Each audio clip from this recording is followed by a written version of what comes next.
This tutorial is academically titled Digital Bits and Bobs, but really what we're looking at here is the foundation that we all need in order to build a digital campaign. It's trying to get us all up to speed, making sure that everyone has a good idea of what we're talking about with terminology and so on. For most of you, there'd be nothing new in this particular tutorial, but it's just making sure that we have a firm foundation on which to build going forward. So I'm going to start off with the first simple question. You know, when you think about it, what is marketing? So if everyone just has a little think about this for a second, what is marketing? What's your definition of marketing? What's involved in marketing? Where would we go? So with regards to this, I'm putting together a very simple definition. Marketing is a plan to use certain channels to reach and communicate with a target audience. Now, this is a very simplistic definition of what it is, but really what we're looking at here is what do all these single words mean, and how does it all come together to help us improve, and optimize our marketing plan and our marketing campaign. So marketing is a plan to use certain channels to reach and communicate with a target audience. So the first question I'm going to say is marketing can either be traditional or digital. It can be both, as it turns out. Does this definition apply more to traditional or digital? And with that in mind, if you just look at it, marketing is a plan to use certain channels to reach and communicate with a target audience. It applies to both traditional and digital, as it turns out. And I picked this definition because it's very simplistic, but also broad enough to incorporate both of them in there. Okay, we all realize that traditional and digital channels are quite different. Like, what are they? And we'll go in to have a look at these and how do they work and what's different about them. Okay, so if we just quickly look at this, traditional versus digital. So if I said to you, what are the traditional channels? What are the digital channels? This is what we're looking at here. And to be quite honest, traditional channels, date right back to the year dot, and you're looking at everything from print media to billboards to radio and TV to direct mail to referrals, all of these things. They're all traditional media. So what's digital media then, if you're looking at that? Well, it's everything from websites right through to social media that we have now. Okay, and when did they start and how long are they there, and what's the difference between them? Well, the first websites were really started to be, the web is around since 1991. It was actually created by Tim Berners-Lee in 1989, but the first applications of the web really started kicking in around 1991, 1992. The internet, on the other hand, has been around since the early 60s. And traditional media has been around an awful lot longer than that. So, when you look at the time scales here, we're talking about everything moving along quite quickly in recent years, with social media kicking in around 2004 and really taking over everything that we do from a digital perspective ever since. Okay, so you've got social media and you've got new media. New media, now, I have to be honest, is a term that I despise because it doesn't make much sense in the current climate, because the new media part is really the old digital stuff, if you want to look at that, with such as websites, email, search engine marketing, etc. Okay, and then social media is considered the newer part of that. So with regards to these kind of things, what are the components of digital media? Okay, what are the different channels that are available to us?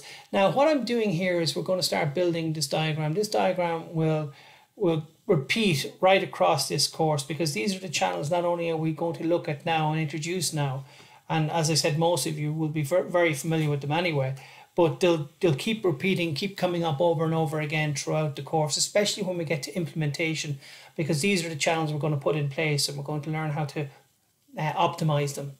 So the first one we're going to look at are websites, all the way around from blogs, social, crowdsourcing, feeds, reviews and ratings, emails, and then the ubiquitous other at the end of this. Okay, so we're going to have a look very quickly at what's included in each one of these channels. So we'll have a look at websites first of all, and within this category, there are two components. There's organic SEO and there's pay-per-click. So in other words, like, how do you find a website? Okay, so if I went on to Google, I realized that some of the what's known as search engine results page, some of the results on that results page are organic, which means that they're generated through the actual the words on the page, etc. And some are pay-per-click, which are paid advertisement. Okay, so with regards to these, we've got to look at, what is pay-per-click, what is organic, which should we use? Are there different times that we should use both of these? And as it turns out, yes, there are. But so when you look at the original, going back to the old layout of Google, you used to see these orange periods up along the top and down along the right-hand side, which showed pay-per-click advertisement. That's no longer the way. They're now only available on the top and the bottom of your results page, but they're still visible and they're still taking up a lot of your real estate on the page itself. So that's your pay-per-click. Okay, and there's reasons why pay-per-click is very, very good, and we'll see that when we get into this section on the course. But I'm just introducing the terms here right now in this the bits and bobs tutorial, so to speak. On the other side here, we've got search engine optimization. Okay, and these are dependent on over 250 factors to try to figure out what should be first, second, third, etc. on your search engine results page. So we look at those when we look at search engine optimization and search engine audits, SEO audits, later on in the course as well. So these are search engine optimized part of the Google page, okay? And there's reasons why that is very, very useful. And to be quite honest, most companies will consider both of these when they're thinking about their campaigns and figure out which is best for them at different times, etc. Okay. So which do we use and why do we use them? So, if I turned around to the class right now and said, how many of us use pay-per-click? How many of us click on pay-per-click? I would imagine a lot of you would say, no, we don't. We don't go near it. We avoid it. We know that they're advertisement and we don't like the idea of their advertisement. We skip down to the organic searches because we find them to be, more true to what keywords we're using at that particular point in time. So, if we look at this here, we have what's known as a heat map here, and you can see that Google will turn around and say that 25% of clicks go to pay-per-click and 75% go to organic SEO clicks. Okay, most of us will actually state that it's probably a lot higher. SEO is probably a lot higher than 75%, that we try to avoid the advertisements, or we click on them every now and again. But this is research coming from Google, and you can see from this heat map, yes, there is quite a few clicks in the pay-per-click section. Okay. So as of 2018, Google has killed off the site ads, so the ads that appear down along the right hand side. So and you can see that Google search on the side was far higher on the top than it was on the side. So they thought it'd be better for advertisers if they all appeared either on the top or on the bottom of your SEO. Okay, so with this in mind, this is a page as we see it now, and we can see up here on top that the Google ads appear like with add, and add down along here, with a maximum of 4 here.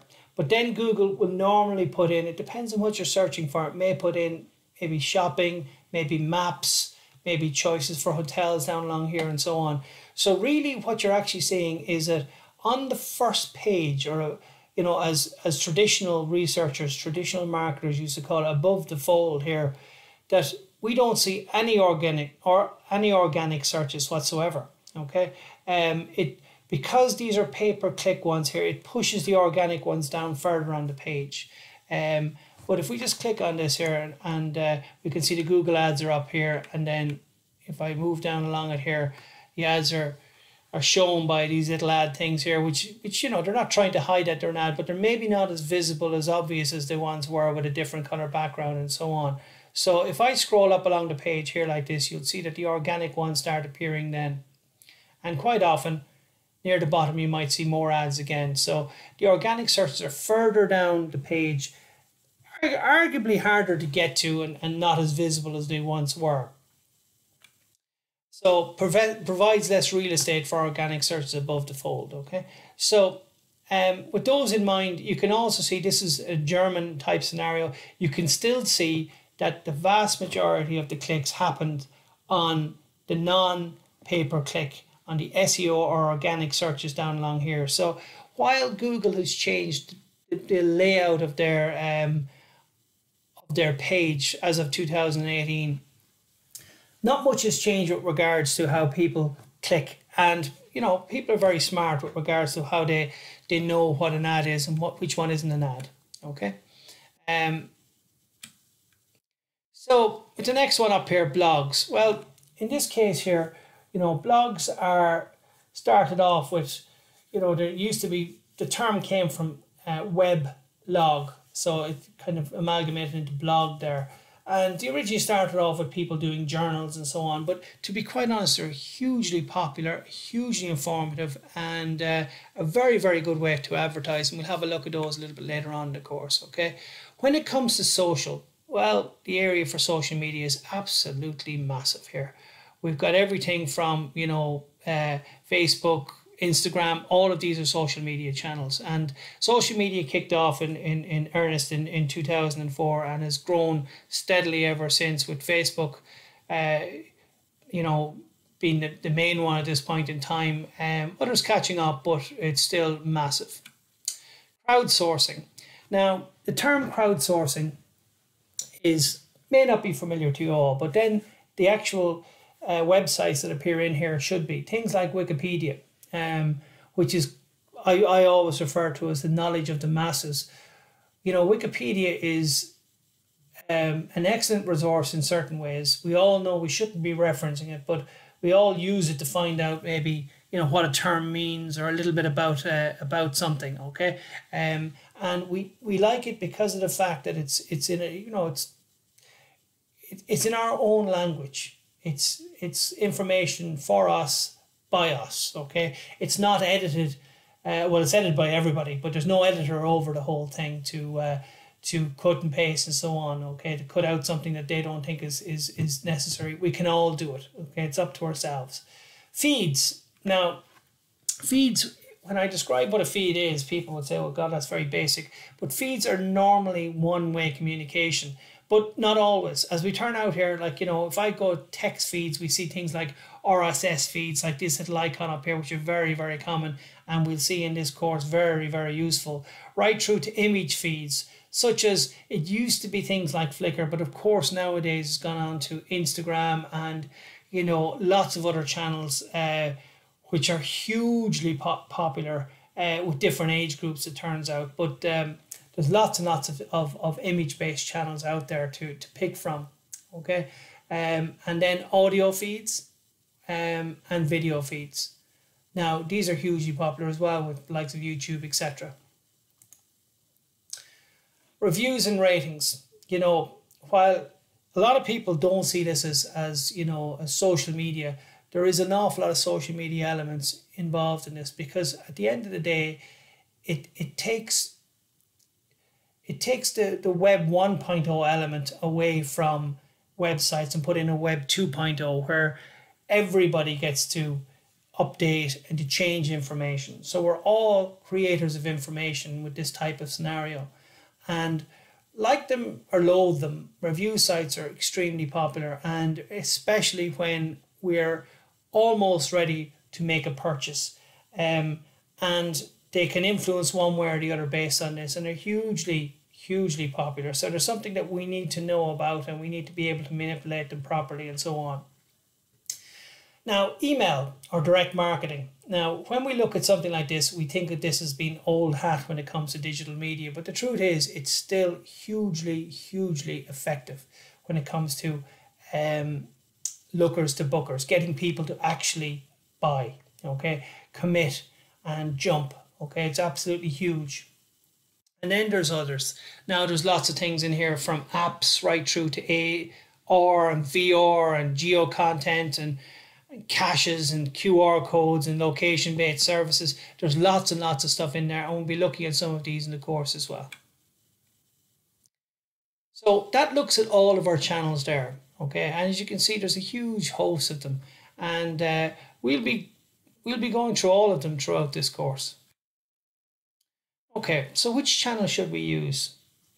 If we're a business, which channel should we use? Well, the answer to this is, and to most questions, is, well, it depends. It depends on who's asking. It depends on our aims. It depends on lots of other things, okay? So which best describes your digital budget? So what's happening with digital budget and what's changing the way things are moving? Well, you'll see over the last number of years, things are moving away from traditional and moving into digital. So if you see the increase in spend, these are all in digital channels, e-marketing, social, mobile marketing, and so on. And then if you look at if you look at the other side of this here, where the decrease in spend, where that's beginning to grow, you'll see it's in a lot of the traditional channels, okay? Now this doesn't mark the end of traditional marketing in any way, shape or form. It means that the marketing spend and the marketing budget's been shared a little bit, whereas once upon a time it was all traditional. It's constantly feeding into the digital now, but it's showing how popular digital is becoming.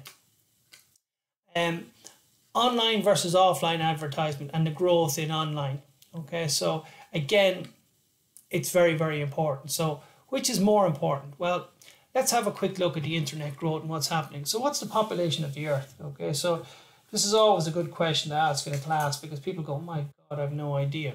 So, after about maybe one or two guesses, people normally get it fairly spot on. So it's in around the 8 billion, give or take a couple of million, okay? So 7.8 billion, okay? How many people are on the web? And the answer to this, especially if I ask undergrads, the answer is everybody's on the web. Well, no, I'm afraid not. 4.65 billion, okay? So if we look at that, we can see that not everybody's on the web. And you say, well, we understand that. We understand there's many reasons why people can't access it. There's many reasons why they can't afford to access it and so on, okay? So we're talking about almost 60% of the world population. Now, when you look at this has grown absolutely an extraordinary amount in the last 10, 15 years, okay? So this is huge, okay? And the next question you got to ask is how do you actually get access to this 4.65 billion? The truth is you don't want access to 4.65 billion. You've got to understand who your audience are. It's all about targeting. It's all about understanding who they are and trying to target them as best you can. Okay.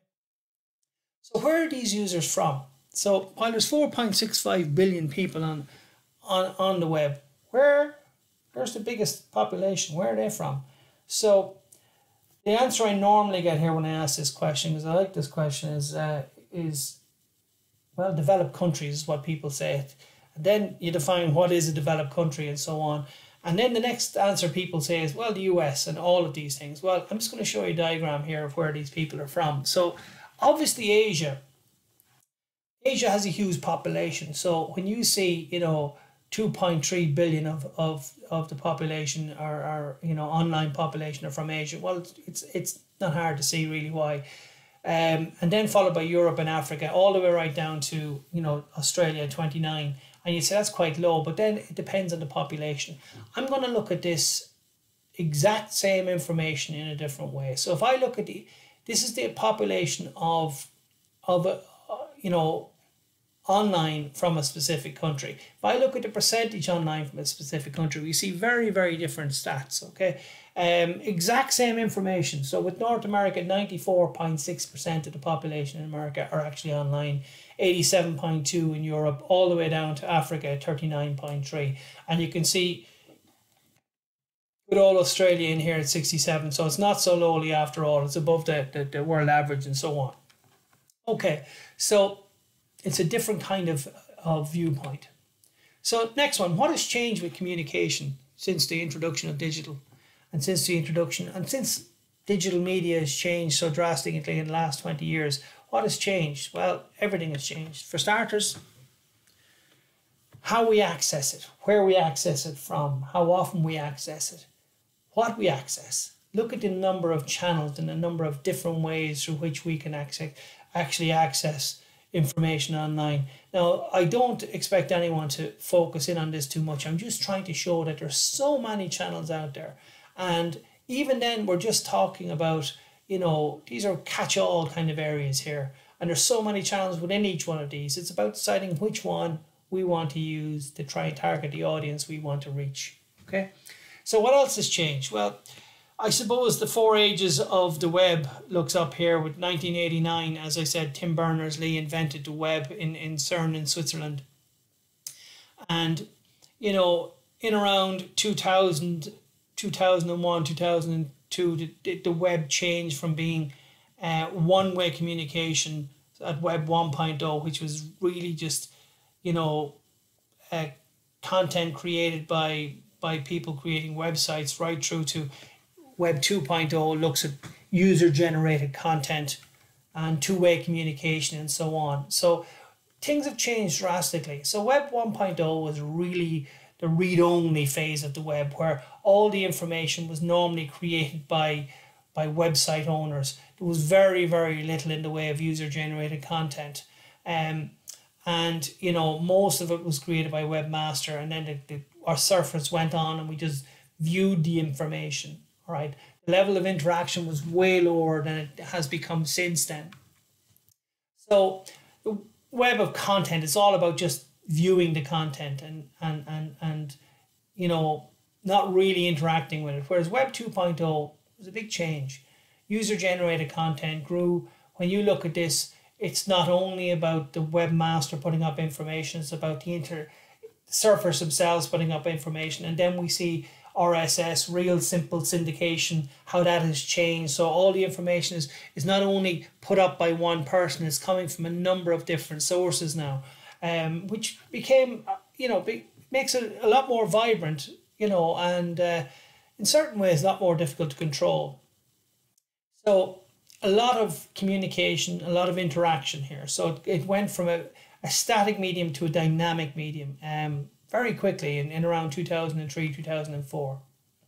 Web 3.0, and that's where not only are people interacting with the web, it's also machines are interacting with the web, and data is being created and manipulated by machines, and information is created from there. Okay, as well as that, Web 3.0 is also bringing in another phase of the web, which is moving from desktop and laptops to mobile devices. So, you know, that has changed the way we interact and how we interact with different things and what devices we're using, etc.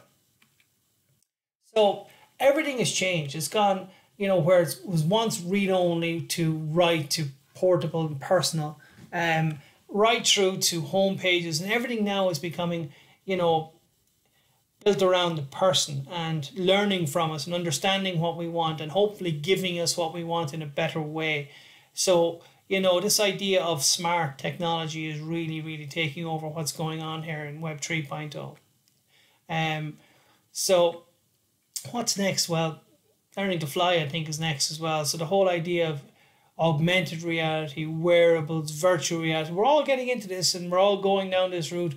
We're partially in there already, but what will happen in the next few years will be massive in terms of not only are we, once upon a time we interacted with our fingers, now it's with our voices, with our eyes, with our brains, the whole lot our interfaces now that we once had before. Okay, so our target audience has also changed. So what's changed with our audience? Well, for starters here, you know, even in Ireland alone, how we interact and what we do and the amount of time we spend on our devices is growing and growing. And I'm not saying it's a good thing, but it's a good thing from marketers' perspective, okay?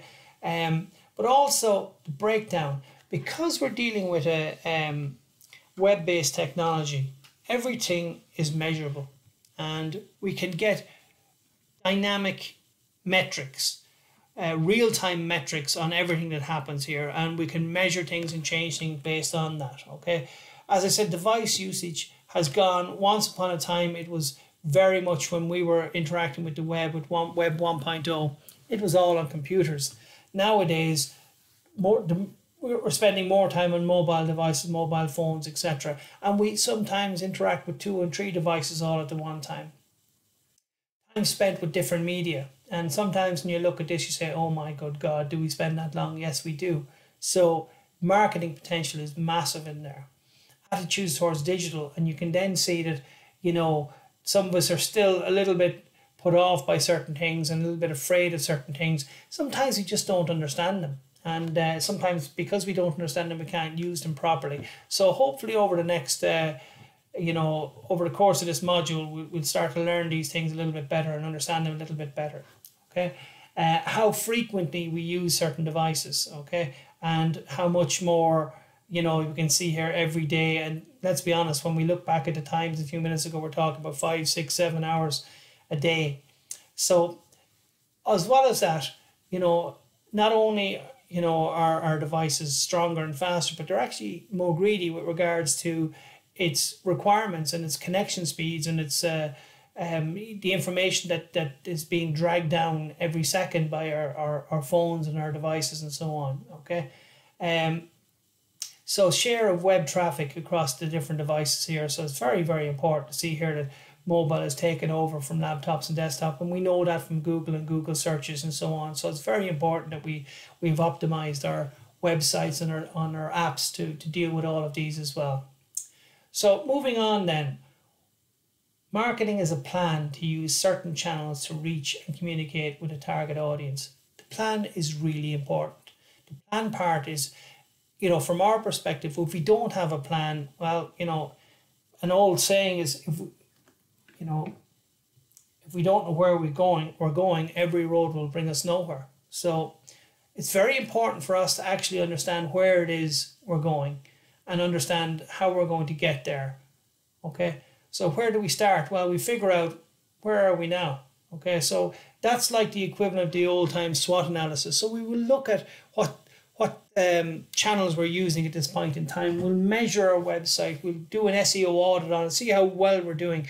And we'll learn an awful lot from that. And quite a lot of what we learn from that, we'll then bring it forward into our strategy for what we're going to do and how we're going to get there. So where are we now? Next question is, where do we want to go? What are our aims? What do we want to achieve from this? Okay. And then the last one is, how do we get there? That's our strategy. That's our plan. That's where we're going next. Okay. So hopefully you've learned a little bit from this, but hopefully this particular tutorial has brought us up to speed on what we need to know, on the different areas we need to know about marketing and about digital strategy and digital media.